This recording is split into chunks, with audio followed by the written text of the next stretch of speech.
প্রিয় বন্ধুরা আপুরা আসসালামু আলাইকুম। কেমন আছেন আপনারা? আশা করছি ভালো আছেন। আমি আল্লাহর রহমতে আপনাদের দোয়ায় ভালো আছি। আজকেও বানাবো কোয়েল পাখির ডিম দিয়ে আলু চপ। আলু সিদ্ধ করে রেখেছি, কোয়েল পাখির ডিমও ছেলে রেখেছি। আবার মুরগির মাংস দিয়েও চপ বানাবো। মাংস সিদ্ধ করে রেখেছি। এদিকে কাঁচামরিচ কেটে রাখা, রসুন কুচি করে রাখা। এদিকে ভোর রাতের জন্য পাবদা মাছ রান্না করব। পেঁয়াজ কুচি করে কেটে রাখা আছে সব কিছুর জন্য। বেগুনি বানাবো, বেগুনি কেটে ধুয়ে রেখেছি। এদিকে ছোলা সিদ্ধ করে রেখেছি, আলু সহ ছোলা ভুনা করব।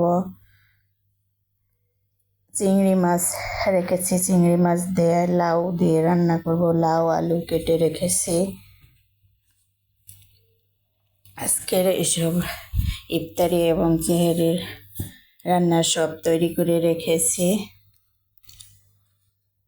সব কিছু এভাবে আবার ওই দিকে এর মধ্যে আপনাদের ভাইয়া ডিম এনেছে,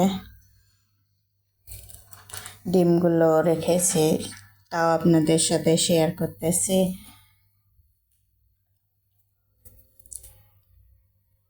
এখানে আমার সব সময় ডিম লাগে, প্রতিদিনই প্রায়, এই জন্য ডিম এনে রেখেছে।